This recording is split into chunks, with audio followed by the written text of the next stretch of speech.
అది ఎప్పుడు సాధ్యమవుతుంది అంటే ఆయన యందు భయభక్తులు మనం కలిగి ఉన్నప్పుడు మాత్రమే. ప్రైజ్ హల్లెలూయా. 2 పాయింట్లు మనం మాట్లాడుకున్నాం. పాపుల ఎదుట వారి జీవితంలో జరుగుతున్నటువంటి సంతోషమును బట్టి నువ్వు ఫీల్ అవుతున్నటువంటి పరిస్థితులని దేవుడు నీతో మాట్లాడే మాట, అద్భుత ఆశ్చర్య కార్యాలను నీ జీవితంలో నేను చేయడానికి సిద్ధంగా ఉన్నాను. కానీ భయభక్తులు కలిగి జీవించేటువంటి విషయంలో నువ్వు ఉన్నప్పుడు, అతిక్రమం కలిగినటువంటి ఆలోచనలు భక్తిహీనులు కలిగి ఉండొచ్చు, కానీ భక్తిపరులైనటువంటి వారు, దేవుని యందు భయభక్తులు కలిగినటువంటి వారి జీవితాలు ఆ అతిక్రమం వల్ల దేవుడి దగ్గర నుంచి వారు తొలగిపోయేటువంటి పరిస్థితి వారుకుంటే దీర్ఘాయువు మనకి ఇచ్చి నిత్యము ఆయన దగ్గర మనల్ని ఉంచడానికి దేవుడు కృపనిచ్చి ఉన్నాడు, ఆయన యందు భయభక్తులు కలిగినప్పుడు. 2 పాయింట్లు మనం మాట్లాడుకున్నాం. 3వదిగా సామెతల గ్రంథం 1వ అధ్యాయం 29వ వచనంలో ఒక మాట రాయబడి ఉంది. ఆ మాట చూద్దాం.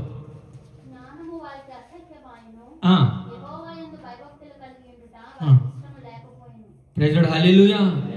ఎవరైతే జ్ఞానం గురించి మనం మాట్లాడుకుంటే జ్ఞానం వారికి ఏమంటే ఎట్లా ఉందంటే అసహ్యంగా ఉందన్నట్టు. Praise lord hallelujah. భక్తిహీనుల గురించి మాట్లాడుతున్నారు. కానీ దేవుడు పిల్లలు తన గురించి తన జ్ఞానమును పొందుకోవాలంటే ఏమని చెప్పినాడు? నా యొద్దకు రండి చిన్నపిల్లల, మీరు జ్ఞానము కొదువైనట్లయితే మీరేం చేయాలట? మీరు నన్ను అడగండి, నేను మీకు దానిని కలగజేస్తానండి. ఎప్పుడు మనం అడగగలుగుతాం ఆయన్ని? ఆయనతో కట్టబడి ఉన్నప్పుడు. ప్రైజ్ లార్డ్ హల్లెలూయా. ఆయనతో మనం ఏకీభవమై వండినప్పుడు మాత్రం అడుగుతాం. ఇందాక 2 మాటలు మనం అదే మాట్లాడుకున్నాం. దీర్ఘాయు చేత నిత్యం ఆయన దగ్గర మనం నిలబడగలగాలి అని అంటే ఇక్కడ కూడా అదే అప్లికబుల్ అవుతుంది. అదే భయము భక్తి ఆయన ఎందు మనం ప్రదర్శించగలిగినప్పుడు.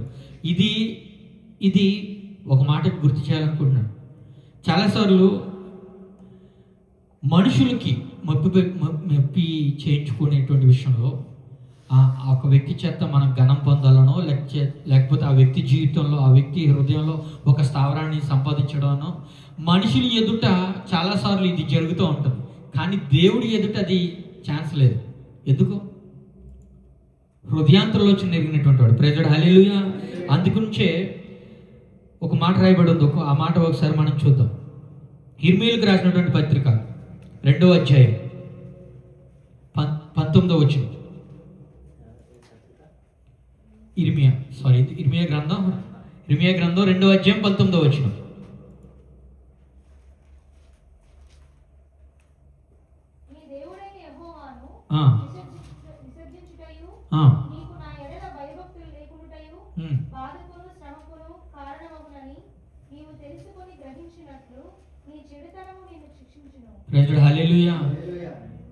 అక్కడ భక్తిహీనుల యొక్క ప్రదర్శన ఎందుకు ఆ రకంగా జరుగుతుంది అనేటువంటి మాటను గురించి పూర్తిగా వివరించాడు. మరొకసారి చదవమ్మా.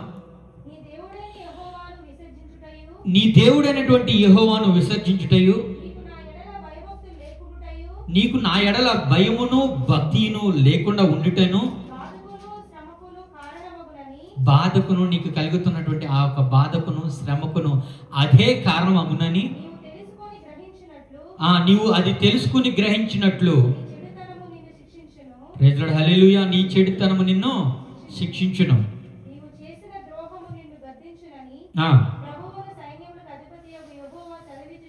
ప్రైజ్ లార్డ్ హల్లెలూయా. భక్తిహీనత మనలో ఉండుట వల్ల చేసినటువంటి ఈ యొక్క కార్యకలాపాల అన్నిటికీ కూడా శిక్షావిధి నీకు నువ్వుగానే కల్పించుకున్నటువంటిది. Praise lord hallelujah. హల్లెలూయా. చాలా మంది మాట్లాడుతున్నప్పుడు ఎందుకు దేవుడు కరుణించడా, ఎందుకు దేవుడు మనల్ని కూడా ఎందుకు శిక్షిస్తాడనంటే ఆయన కృప వలన ప్రతి ఒక్క వ్యక్తిని కూడా ఆయన కరుణించే ఆయన ఒక రక్తం అందరి కొరకే ఆయన కాచే తన యొక్క ప్రాణాన్ని కూడా పెట్టడం జరిగింది. ప్రైజ్ లార్డ్ హల్లెలూయా.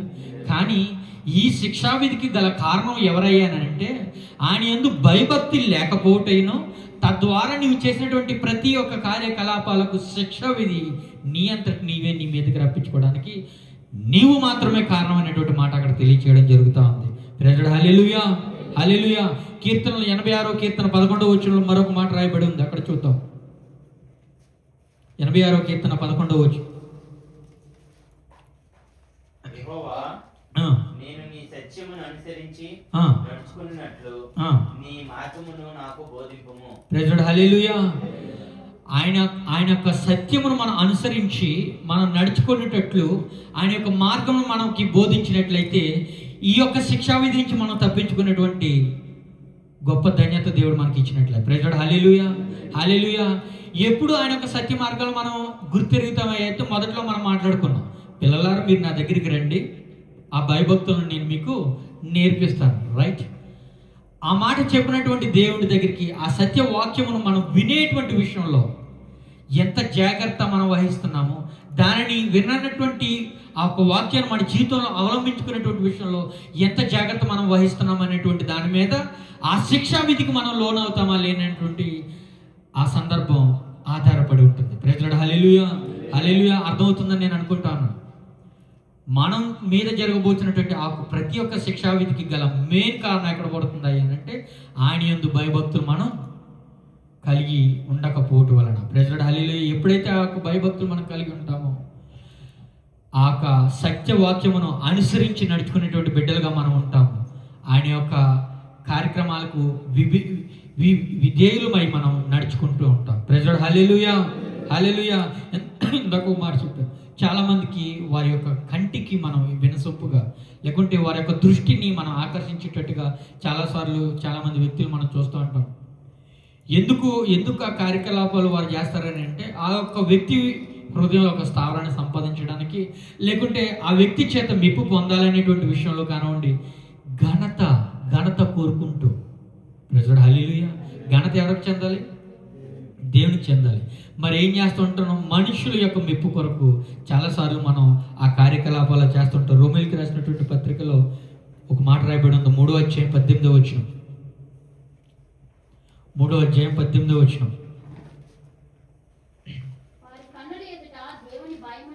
వారి కన్నుల ఎదుట దేవుని యొక్క భయం లేదు.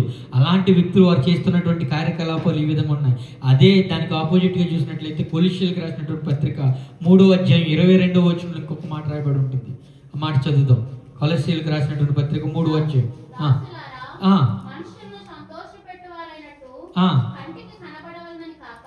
మనుషుల్ని సంతోష పెట్టాలని కంటికి కనపడేటువంటి వ్యక్తుల్లా కాకుండా శుద్ధాత్మ కరుణ గలవారై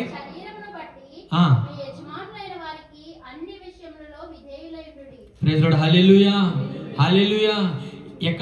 ఎక్కడ మనుషులు మీరు సంతోష పెట్టాలనేటువంటి విషయంలో కాకుండా మీ యొక్క హృదయం శుద్ధిగా నుంచుకుని మిమ్మల్ని ఏలుచున్నటువంటి ఆయన యందు మీరు భయభక్తులు కలిగి మీరు జీవించాలి, విధేయత కలిగి మీరు ఉండాలనేటువంటి మాట తెలుపుతా ఉన్నాడు.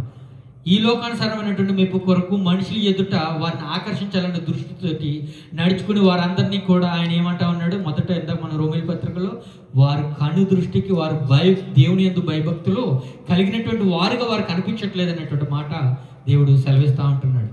అంటే దీని అర్థం ఏంటంటే ఎవరైతే ఆ యాక్టింగ్ ఫీల్డ్లో ఉన్నారు, నేను ఎందుకు ఆ యాక్టింగ్ ఫీల్డ్ అని అంటున్నానంటే నేను సినీ సంబంధమైనటువంటిదో చలనచిత్రాలకు సంబంధించినటువంటి దాని గురించి నేను మాట్లాడతలేదు, కానీ మనుషులని ఏమార్పు చేసేటువంటి ఆ ఒక యాక్టింగ్, వారి యొక్క కన్ను దృష్టిని వారి మీదకి ఆకర్షించుకునేటువంటి ఆ ఒక యాక్టింగ్, దాని గురించి నేను మాట్లాడుతున్నాను. అలాంటి ఆ ప్రక్రియలో ఉన్నారు వారందరి గురించి ఇక్కడ చెప్తున్నటువంటి మాట ఏంటయ్యానంటే, వీరు యెహోవా యందు ఆయన కన్ను దృష్టికి మీరు భయభక్తులు లేనటువంటి వ్యక్తులుగా మీరు అగ్గుపడతా ఉన్నారు. ప్రైజ్ లార్డ్, హల్లెలూయా, హల్లెలూయా. కనుకనే ఆ విధంగా మీరు ఉండక మరొకసారి ఆ మాట చదవమా. కొలస్సీయులకు రాసినటువంటి పత్రిక 3వ అధ్యాయం 22వ వచనం.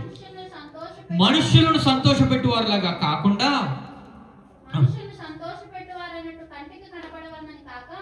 వాళ్ళని సంతోష పెడుతున్నట్టు వారి కంటికి మీరు కనపడాలి అనేటువంటి ఉద్దేశం మీలో ఉంచుకోకుండా ఆయనకు భయపడచ్చు,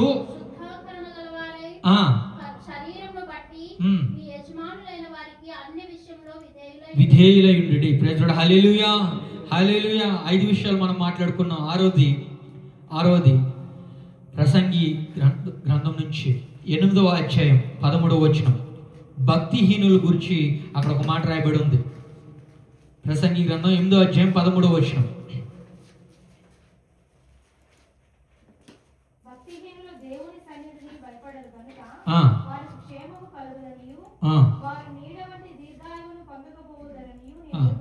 praise lord, hallelujah.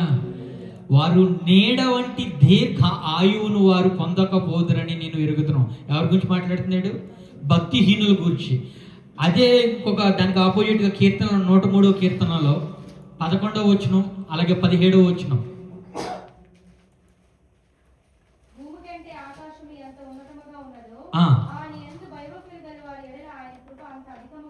Praise the lord. Hallelujah, hallelujah. ఆయన కృప ఆయన యందు భయభక్తులు కలిగినటువంటి వారి ఎడల అంత ఉన్నతముగా ఉన్నది అనేటువంటి మాట చెప్తూ 17వ అధ్యాయంలో 17వ వచనంలో చదువుదాం. 17 అదే అధ్యాయంలో 17వ వచనం.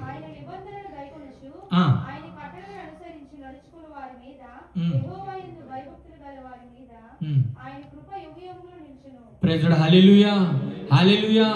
ఎప్పుడు ఆయన యొక్క కనికరము ఆయన కృపను పొందుకోగలుగుతున్నామయ్యా అని అంటే ఆయన యందు భయభక్తులు మనం ఉండి నడుచుకున్నటువంటి సమయంలో మాత్రమే. Praise the lord. హల్లెలూయా. అది ఎవరు చేయగలుగుతున్నారు? అది ఎవరు చేయగలుగుతున్నారు? ఆయన యందు భయభక్తులు ఎవరు చూపించగలుగుతున్నారు? భక్తిహీనులు కానటువంటి వ్యక్తులుగా మనం ఉండగలిగినప్పుడు. Praise the lord. హల్లెలూయా. భక్తిహీనుల గురించి ఎందాక చెప్తా ఉన్నాడు, వారు దేవుని యందు భయభక్తులు లేకుండా ఉండటం వల్ల వారి నీడ కూడా దీర్ఘాయువు చేత వారికి కలగకుండా ఉంది అనేటువంటిది. నీడ ఆ మనిషి ఉన్నంత వరకు కూడా అది ఉంటూనే ఉంటుంది, ఎప్పుడు పోతుంది. Praise the lord. Hallelujah, hallelujah. అది నిరంతరం ఉండేటువంటి అటువంటి కృప, అటువంటి కనికరము ఎవరి మీద చూపిస్తున్నాడంటే దేవుడు, ఎవరైతే ఆయన యందు భయభక్తులు కలిగినటువంటి బిడ్డలు ఉండి ఉన్నారో వారి యందు మాత్రమే ఆ కృపను చూపిస్తా ఉన్నాడు. Praise the lord. Hallelujah, hallelujah. మరొక మాట మనం చదువుకుందాం, ధనాపేక్ష కలిగి ఉండుట.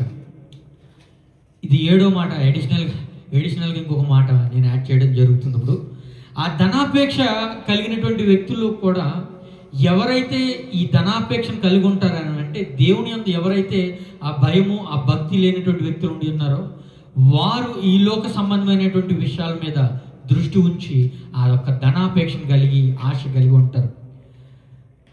ఒకసారి సామెతల నుంచి ఆ మాట చూద్దాం. 15వ అధ్యాయం 16వ వచనం.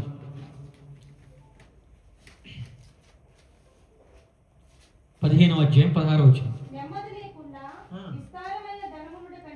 నెమ్మది లేకుండా విస్తారమైనటువంటి ధనము నీ దగ్గర ఉండుట కంటే యెహోవా యందు భయభక్తులతో కొంచెం కలిగి ఉండుట ఎంతో మేలు. Praise the lord. Hallelujah, hallelujah. చాలా మంది ఈ విషయాన్ని పట్టించుకోరు. చాలా మంది ఈ విషయాలు ఒకసారి మీరు డీప్గా ఆలోచించగలిగినట్లయితే పరిగెట్టుకెళ్ళి సింపుల్గా ఒక సామెత ఉంటుంది, పరిగెట్టుకెళ్ళి పాలు తాగడం కంటే నిలబడి నీళ్ళు త్రాగడం బెటర్. ధనాపేక్ష కలిగి ఆ ఆలోచన కలిగి దేవుని యందు ఇది మీరు ఒకసారి వచనం మీరు క్లియర్గా ఆలోచించగలిగినట్లయితే ప్రతి ఒక్కరి జీవితంలో ఇది తగులుతుంది. ఎందుకు మాట చెప్తున్నాను అంటే దేవుని కొరకు సమయం కేటాయించేటువంటి విషయంలో మనం కేటాయించకపోవడానికి గల రీజన్స్ ఏముంటాయి చెప్పండి. కేటాయించకపోవడానికి, సమయానుసారంగా దేవుని యొక్క సన్నిధిలో ఉండకపోవడానికి, లేదా దేవునితో మన ఈ సంబంధం ఏదైతుందో ఆ సమయం ఏదైతుందో ఆ సమయము ఎక్కువసేపు గడపకపోవడానికి రీజన్స్ ఏమై ఉంటాయి? వేరొక పనిలో బిజీ. చెప్పండి, అది అవునా కదా? వేరొక పనిలోనే బిజీ. ఆ వేరొక పని ఎందు నిమిత్తం? ధనాపేక్ష కలిగి, లేదా మనకి ఇచ్చినటువంటి బాధ్యతల నిమిత్తం అయి ఉండొచ్చు. పాజిటివ్ ఉంది, అందులో నెగిటివ్ కూడా ఉంది. ఈ 2 విషయాలు కూడా తీసుకోవచ్చు. మళ్ళీ డేవిడ్ ఈ విధంగా అన్నాడు కాదు. బాధ్యతల విషయంలోనూ అలాగే లేదంటే ధనాపేక్ష విషయం అయి ఉండొచ్చు. బాధ్యత విషయం అయితే కనుక అది నీకు దేవుడు అప్పగించిన పనే కాబట్టి దాంట్లో దేవుడు కృప కరుణ నీ పట్ల ఉంటుంది. కానీ ఈ యొక్క ధనాపేక్ష కలిగి ఉంటే కనుక ఆయన ఏం చెప్తున్నాడు? ఇందాక ఏం చదువుకున్నావు? ఒకసారి చదవము మరలా. ఎంత ధనం నీ దగ్గరకు వచ్చినప్పటికీ కూడా నెమ్మది అనేటువంటిది ఉండదు, విశ్రాంతి అనేటువంటిది నీ జీవితంలో ఉండదు. అది పెరిగిన కొలది నీకు ఇబ్బందిదాయకమైనటువంటిది కానీ నీ జీవితంలో ఉంటుంది తప్ప అది నీకు శ్రేయస్కరంగా నీ జీవితంలో ఉండటం లేదనేటువంటి మాట క్లియర్గా చెప్తూ, అవన్నీ ఉండి నీ దగ్గర విశ్రాంతి లేకుండా ఉండే దానికంటే కొంచెం కలిగి ఉండి ఆయన యందు భయభక్తులు కలిగి ఉంటే దానికి మించినటువంటిది ఇదని దేవుని యొక్క వాక్యం సెలవిస్తూ ఉంది. Praise the lord. Hallelujah, hallelujah. మరొక మాట సామెతలు 19వ అధ్యాయం 23వ వచనం.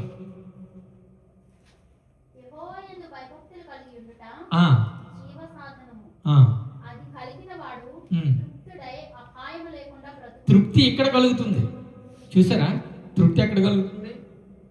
దేవుని యందు భయభక్తులు కలిగి ఉండటం వలన వచ్చిన దానిని బట్టి తృప్తి కలుగుతుంది తప్ప ఇంకొంచెం ధనాపేక్ష కలిగి ఇంకొంచెం కూడబెట్టుకుని ఇంకొంచెం దాచుకున్నటువంటి దాని ద్వారా నీకేమవుతుంది? శాంతి అనేటువంటిది నీ జీవితంలో దూరం అవడానికి ఆస్కారం ఉంది. ప్రజలు హల్లెలూయా, హల్లెలూయా. అయితే ఈ విషయాలన్నిటిలో కూడా ఒకసారి ఆలోచించగలిగినట్లయితే ఇప్పుడు వరకు మనం పంచుకున్నటువంటి 7 పాయింట్లలో ఏది మంచి ఏది చెడు, ఏ విధంగా ఉంటే ప్రతిదీ మన జీవితంలో జరుగుతుంది, అద్భుత క్రియలు మన జీవితంలో జరగాలంటే ఏంటి, శాంతికరంగా మనం ఉండాలంటే మనం ఏం చేయగలగాలి, ఆయన యొక్క వాక్యముని ధ్యానించగలిగితే మన జీవితంలో ఏం జరుగుతుంది, ఇవన్నీ కూడా డైలీ బేసిక్ మన జీవితంలో అవసరం. ప్రైజ్ హల్లెలూయా. మన బాధ్యతలు నెరవేర్చడం కానుండి క్లియర్గా చెప్తున్నాడు. ఇవన్నీ నీ దగ్గరికి రావాలయ్యానంటే ఆయన యందు భయభక్తులు చూపించడమే main reason. Is that right? Praise hallelujah. మీకు అర్థమవుతుందని నేను అనుకుంటున్నాను. ఇన్ని విషయాలు ఆయన ఏం చెప్తున్నాడు మొదటి నుంచి ఒకసారి జ్ఞాపకం చేసుకున్నట్లయితే, మీరు ఆయన యందు భయభక్తులు కలిగి గడగడ వణుకుతూ ఆయన యందు సంతోషించాలి. మరి ఏ విధంగా సంతోషించగలం? మన పక్కవాడి పరిస్థితులు చూసినప్పుడు మనకి అది కలగట్లేదు, వాడు మనకి కంటే ఈజీగా అయినటువంటి పరిస్థితులు వెళ్తున్నాడు అని అంటే దేవుడు అంటున్నాడు, అంతకుమించి అద్భుత ఆశ్చర్యకార్యాలు నీ దగ్గర నేను చేస్తాను. ఎర్ర సముద్రాన్ని విడగొట్టినటువంటి ఆ క్రియలు జరగడానికి గల కారణాలు ఏంటంటే ఆయన యందు భయభక్తులు కలిగినటువంటి బిడ్డలను అక్కడ మనకి చూపిస్తా ఉన్నాడు. ప్రతి ఒక్క విషయంలో ఈ డైలీ బేసిక్ మన ఈ జీవితంలో జరుగుతున్నటువంటి ఈ ఆధ్యాత్మిక పోరాటంలో, ప్రైజ్ హల్లెలూయా, ఈ ఆధ్యాత్మిక పోరాటంలో మనకు కావాల్సినటువంటిది మెయిన్ ఏంటంటే ఆయన యందు భయము భక్తి కలిగి జీవించగలగాలి. భయము భక్తి కలిగి జీవించితేనే సరిపోతుందా? మరి మన తండ్రికి ఎలా తెలుస్తుంది అని అంటే ఆయనకి తెలుసు. హృదయాంతరలోచన ఎరిగినటువంటి దేవుడికి, ఆయనకి సమస్తము గుర్తెరిగినటువంటి దేవుడు, ఆయనకి తెలుసు. నీవు ఇందాక అందు గురించి అన్నాడు, మనుషులు ఎదుట నటించినట్టు దేవుడి దగ్గర మనం నటించలేము. హల్లెలూయా, హల్లెలూయా. హృదయాంతరలోచన ఎరిగినటువంటి వాడు మనుషులు గూర్చి ఒప్పించాలని చేసేటువంటి క్రియ గురించి కూడా వాక్యంలో మనం పంచుకున్నాం. అది ఖచ్చితంగా దేవుని యందు భయభక్తి లేనటువంటి తనమును నీలో చూపిస్తుంది. దేవునికి లోబడినటువంటి తత్వం నీలో అది కనిపించట్లేదు. అక్కడ క్లియర్గా ఆ వాక్యం కూడా మనం ధ్యానించున్నాం. అయితే ఇక్కడ చెప్పాల్సింది ఏంటంటే, ఇలాంటి వ్యక్తులు, అలాంటి భయము అలాంటి భక్తి కలిగినటువంటి వ్యక్తులు దేవుణ్ణి మరియు వారి జీవితంలో కార్యాలు ఏ విధంగా జరుగుతాయి అని అంటే ఇక్కడ సీక్రెట్ ఒకటి చెప్పబోతున్నాను. ఎలా జరుగుతాయి తెలుసా అలా జీవితంలో కార్యక్రమాలు? ఇలాంటి భయము భక్తి కలిగినటువంటి వ్యక్తులు పొరపాటును మాట్లాడుకునేటువంటి మాటలన్నీ కూడా, పొరపాటున ఎందుకంటున్నానంటే సంభాషణ ఒక వ్యక్తితో, ఇలాంటి వ్యక్తి ఇంకొక వ్యక్తితో నార్మల్గా మాట్లాడుకునే సంభాషణ కూడా ఆయన ఆలకిస్తూ ఉన్నాడు. ప్రైజ్ హల్లెలూయా, హల్లెలూయా. ఇది చాలామంది విషయంలో మనం చూస్తుంటాం. తలకిందులు పడి ఇది చేసుకుంటూ నేను ఈ భక్తి జీవితాన్ని చేస్తున్నాను అనేటువంటి కనపరుచుకునేటువంటి వ్యక్తుల్లో ఆయన వారి యొక్క మనవిని దేవుడు ఆలకించుకున్నటువంటి సందర్భాలు మనం చూసాం బైబిల్ గ్రంథంలో. కానీ భయము భక్తి ఆయన యందు నీకు ఉన్నదనే విషయాన్ని గమనించినటువంటి దేవుడు నువ్వు మాట్లాడే ప్రతి ఒక్క మాటను కూడా అబ్జర్వ్ చేస్తున్నాడు. అందుకే మనం మాట్లాడుతున్నటువంటి ప్రతి ఒక్క మాట చాలా ఇంపార్టెంట్. ఆ మాట ఒకసారి మనం చూద్దాం.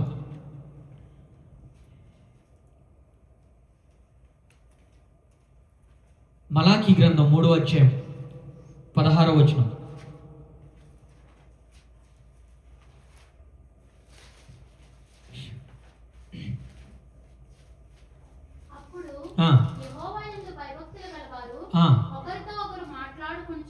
ఒకరితో ఒకరు మాట్లాడుకొనిచుండగా ప్రైజ్ హల్లెలూయా, హల్లెలూయా. ఆయన ఏం చేస్తాడంటే, ఇలాంటి భయము భక్తి కలిగినటువంటి వ్యక్తులు ఒకరితో ఒకరు మాట్లాడుకుంటే ఆయనంతటా ఆయన వచ్చి ఏం చేస్తున్నాడు, మీ మధ్యలో మూడో వ్యక్తిగా నిలబడి వీళ్ళు ఏం మాట్లాడుకుంటున్నారని చేపెట్టుకుని వింటా ఉన్నాడు. ప్రైజ్ హల్లెలూయా, హల్లెలూయా. నీ తండ్రికి నీ అక్కర్లు తెలీదా? ప్రైజ్ హల్లెలూయా. నీ తండ్రికి నీ యొక్క పరిస్థితులు తెలియదంటారా? ఆ మాట్లాడుకునేటువంటి పరిస్థితుల్లో నీ ఉన్నటువంటి స్థితిగతులు ఏంటో నీ తండ్రికి తెలియదంటారా? ప్రైజ్ హల్లెలూయా. ఆ మాట చదువుకుందాం. మాట్లాడుకొని చుండగా యెహోవా చెవియొగ్గి ఆలకించెను, మరియు యెహోవా యందు భయభక్తులు కలిగి ఆయన నామమును స్మరించుచు ఉండు వారికి జ్ఞాపకార్థముగా. ప్రైజ్ హల్లెలూయా, వారందరికీ కూడా ఒక గ్రంథము ఆయన సముఖమునందు ఒకటి రాయబడతా ఉంది. ప్రజలు హల్లెలూయా. అటువంటి కృపను దేవుడు మనకి ఇచ్చాడు. ఇప్పుడు ఈ మాటని నిన్న సహోదరుడు చెప్పినటువంటి మాటకి మనం అడ్రస్ చేసుకుంటే, భయము కలిగి ఉండటం వలన సైతాన్ గాడు మన దగ్గరికి రాకపోవడానికి ఇదే మెయిన్ రీజన్ అయి ఉంటుంది. ఏంటి? భయభక్తులు కలిగిన వారి చుట్టూ ఆయన ఆవరించి ఉన్నప్పుడు సైతాన్ వచ్చి ఉండడానికి స్థావరమేది. ప్రజలు హల్లెలూయా హల్లెలూయా. ఇప్పుడు మీకు అర్థమైంది అనుకుంటున్న పాయింట్. అలాంటి భయభక్తులు కలిగినటువంటి వ్యక్తులు మాట్లాడుకుంటుంటే పక్కన వచ్చి చెవి ఎగ్గి వింటున్నటువంటి ఈయన, మరి సైతానికి స్థావరం ఎక్కడుంది? నీ పక్కన ఎవరు ఉన్నారు? ఇప్పుడు స్తుతిస్తూ ఉన్నావా? నువ్వు ఆరాధిస్తూ ఉంటున్నావా? లేదే. వేరే వ్యక్తితో నార్మల్ సంభాషణ మాట్లాడుకుంటున్నావు. ఇప్పుడు నేను జాన్తో మాట్లాడినట్టు, నేను మోసెస్తో మాట్లాడినట్టు, రత్నాజితో లేకపోతే బెంజమిన్తో, మీతో అందరితో మాట్లాడినట్టు ఈ విధంగా మాట్లాడుకుంటే కూడా పక్కన వచ్చి ఆయన వింటా ఉంటే సైతాన్ గడు వచ్చి నిలబడడానికి స్థావరం ఎక్కడ ఉందండి? ప్రెసిడెంట్ హల్లెలూయా హల్లెలూయా. అందు గురించే ఆయన యందు భయము భక్తి కలిగి ఉండటం అనేటువంటిది అంత ఇంపార్టెంట్. ఈ వాక్యం ధ్యానిస్తున్నప్పుడు నాకు చాలా సంతోషం అనిపించింది. ప్రభువా ఇక్కడికి తీసుకొచ్చావా మమ్మల్ని. ఇందు గురించా ఈ భయము భక్తి మా జీవితంలో మేము ఎక్కువగా నీ యందు కనపరచడానిక మమ్మల్ని ఈ మాట ద్వారా మమ్మల్ని బలపరుస్తున్నావా అనేటువంటి చాలా సంతోషం అనిపించింది నాకు ఆ మాట వినగానే. ప్రెసిడెంట్ హల్లెలూయా హల్లెలూయా. ఇంకో ఆలోచించాలి, మనకి కావాల్సినటువంటి డైలీ బేసిక్ లైఫ్లో ఏం జరుగుతుందని ఇందాక మనం చూసుకుంటూనే ఉన్నాం. మరి ఆయన ఇన్ని గమనిస్తున్నటువంటి ఆయన ప్రతి ఒక్క కార్యము, ప్రతి ఒక్క ఆలోచన, నీవు చేయబోయేటువంటి ప్రతిదీ గుర్తిరుగుతున్నటువంటి ఆయన అసలు ఈ భయము భక్తి నీలో ఎందుకు ఉండాలని ఆలోచించుకుంటా ఉన్నాడు.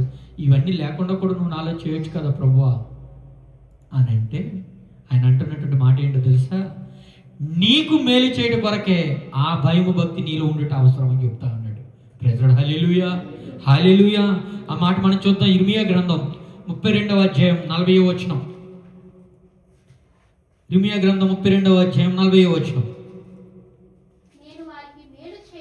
నేను వారికి మేలు చేయుట మానకుండునట్లు ఆయన మీకు మేలు చేయడం అనేటువంటి విషయము మానకుండా ఉండునట్లు నిత్యమైనటువంటి నిబంధన ఒకటి ఆయన మీతో చేయడానికి సిద్ధంగా ఉండి ఉన్నాడు. ఏంటది?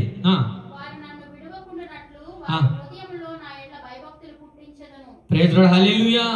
వారు నన్ను విడవకుండునట్లు వారి హృదయంలో నేనేం పుట్టిస్తానంటున్నాడు? భయము భక్తియు ఆయన మాత్రమే కలగజేస్తా అంటున్నాడు. ప్రైజ్ లార్డ్ హల్లెలూయా హల్లెలూయా. అందు గురించి అంటాను, మనం ఏమై అయి ఉన్నామో అది ఆయన కృప. Praise lord hallelujah hallelujah. ఆయన కృప కనికరం ఎప్పుడు వస్తాయి? ఆయన యందు భయభక్తులు కలిగి ఉన్నప్పుడు అవి మన మీద వస్తూ ఉన్నాయి. మనకు మేలు చేయు నిమిత్తమే ఈ హృదయంలో అసలు ఈ విత్తనాన్ని, ఈ బీజాన్ని నాటినటువంటి వాడు ఆయన అయి ఉన్నాడు. Praise lord hallelujah hallelujah. ఆయన యొక్క బిడ్డలను ఆయన వాడుకొని ఈ మాటలు మనకు వినిపిస్తూ ఉంటున్నాడు అని అంటే, నీ జీవితం పట్ల ఆయన చేయబోతున్నటువంటి మేలను గూర్చి నీ హృదయంలో ఈ యొక్క బీజమును ఆయన నాటాలని ఆశపడి ఉన్నాడు. ఈ యొక్క భయమును భక్తిని నీ హృదయంలో ఉంచాలని ఆయన నిబంధనగా దాన్ని ఏర్పాటు చేసుకుని ఉన్నాడు. ప్రైజ్ లార్డ్ హల్లెలూయా హల్లెలూయా. ఎంత సంతోషకరమైనటువంటి మాట కదా. అయ్యా నాకు అది కావాలి, అయ్యా నాకు ఇది కావాలి, అయ్యా నాకు అది కావాలి, నాకు ఇది జరగాలి, అది అరే నువ్వు ఇవన్నీ నీకు జరుగుతాయి, అన్నీ చేయడానికి నీలో నా ఈ భయాన్ని భక్తాన్ని నీకు పెడతా ఉన్నాను కదా. దాని కొరకు కదా నువ్వు పాటుపడాలి, దాని కొరకు కదా నువ్వు ఆలోచించాలి. ఈ మాట కదా ఆయన చెప్తా ఉన్నాడు. అందుగురించే ఆ భయము భక్తి మనందరి జీవితంలో చాలా ప్రాముఖ్యమండి. ప్రైజ్ లార్డ్ హల్లెలూయా. యెషయా గ్రంథం 8వ అధ్యాయం 13వ వచనం మాట చదువుకుని మనం ముగించుకుందాం. యెషయా గ్రంథం 8వ అధ్యాయం 13వ వచనం.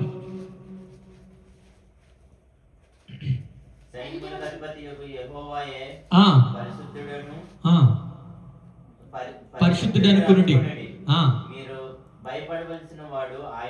మనం భయపడవలసినటువంటి వారు ఆయన మాత్రమే. సైన్యములకు అధిపతియగు యెహోవాయే పరిశుద్ధుడనుకునుడి. మీరు భయపడవలసినటువంటి వాడు ఆయన మాత్రమే. ప్రైజ్ లార్డ్ హల్లెలూయా. ఆయన కోసమే దిగులు పడవలను, అప్పుడు ఆయన మీకు పరిశుద్ధ స్థలములో నుండును. మనం దిగులు పడవలసింది, మనం భయపడవలసింది దేవుడికి మాత్రమే, ఆయన కొరకు మాత్రమే మనం చేయాలి తప్ప మరి ఇంకొక విషయంలో కాదు. ప్రైజ్ లార్డ్ హల్లెలూయా హల్లెలూయా. మనపై అధికారులు పెత్తనం చేసేటువంటి వారు ఈ విషయం క్లెయిమ్ చేసుకుని మనం మన ప్రభుత్వ ఏర్పాట్ల విషయంలో మనం ప్రార్థన చేయొచ్చు అనిపిస్తుంది నాకు. ఎందుకనంటే ఆయన నిర్మించుతున్నప్పుడు ఆయన యందు భయభక్తులు కలిగినటువంటి వారు ఆ స్థావరంలో ఉండగలిగినట్లయితే ఎన్ని అద్భుత కార్యాలు దేవుడు చేస్తాడు తెలుసా, ఎన్ని ఆశ్చర్యకార్యాలు దేవుడు చేయడానికి సిద్ధంగా ఉండి ఉన్నాడు తెలుసా. కాబట్టి మన యొక్క ప్రార్థన అలాంటి గుంపుగా కూడి మనం చేయవలసిందిగా మనం దేవుని పేరట మీకు మనం చేస్తూ ఉంటున్నాం. 3 నలుగురే ఉన్నాం. ఎందుకు వాక్య విషయంలో మీరు అందరూ ముందుకు రావాలి, మీరు అందరూ పంచుకోవాలని ఎందుకు మిమ్మల్ని ఎంకరేజ్ చేస్తుంటామని అంటే, ఒకరితో కాదు ఇది జరిగింది. ఉన్నది 3-4 అయినా సరే బలమైనటువంటి వ్యక్తులు అయి ఉంటే కనుక దేవుడి యొక్క కార్యం మనం చేసినటువంటి ప్రార్థన ద్వారా సాధ్యం అవుతుంది. ప్రజలు హల్లెలూయా హల్లెలూయా. మీకు అర్థమవుతుందని నేను అనుకుంటున్నాను. ఈ అందరం కూడా ఉన్నటువంటి ఈ చిన్న మంది అయినప్పటికీ కూడా బలమైనటువంటి సాధనాలుగా ఆయనకు ఉపయోగపడాలని అంటే అందరిలోనూ అదే భక్తి అదే భయం ఉన్నప్పుడు మనందరం కలిసి ప్రార్థించినప్పుడు కార్యం ఖచ్చితంగా జరుగుతుందండి. ప్రజలు హల్లెలూయా హల్లెలూయా. మన నిమిత్తం కాదు, మన యొక్క అవసరతల నిమిత్తం కాదు, మన యొక్క పరిస్థితుల నిమిత్తం కాదు మనం ఏడవలసింది, భయపడవలసింది ఆయన నిమిత్తము. సైన్యములకు అధిపతియు యెహోవాయే పరిశుద్ధుడు అనుకునుడి, మీరు భయపడవలసినటువంటి వాడు ఆయనే, ఆయన కోసము దిగులు పడవలను, అప్పుడు ఆయన మీకు పరిశుద్ధ స్థలమును ఉంచును. మీరందరూ కలిసి చేయవలసినటువంటి ప్రార్థన మీ జీవితంలో చేయబోచినటువంటి మేలను బట్టి మీ హృదయంలో ఆయన ఈ భయమును భక్తిని ఏర్పాటు చేసి ఉన్నాడు. ఆ బీజమును నాటి ఉన్నాడు. రాత్రికాల సమయం నుంచి మరింతగా దేవుడు ఇది మనకి గుర్తు చేస్తూ ఉన్నాడు. ఏంటంటే మన జీవితంలో జరగబోయేటువంటి మేలను బట్టి ఆయన ఒక ప్రణాళిక కలిగి ఉన్నాడు. ప్రైజ్ హల్లెలూయా హల్లెలూయా. చేతులు దేవునికి మహిమ వచ్చేవిధంగా హల్లెలూయా చెప్దామా? హల్లెలూయా. అయ్యా, నా జీవితంలో చేయబోతున్నటువంటి ప్రతి ఒక్క కార్యమును బట్టి ప్రార్థన చేసుకుందాం. ప్రతి ఒక్కరూ అయ్యా, మా జీవితంలో చేయబోతున్నటువంటి ప్రతి ఒక్క కార్యమును బట్టి ఒక ప్రణాళిక, ఒక ఆలోచన కలిగి ఉన్నావయ్యా. నీకు వందనాలు తండ్రి, నీకే స్తోత్రం చెల్లించుకుంటున్నాను.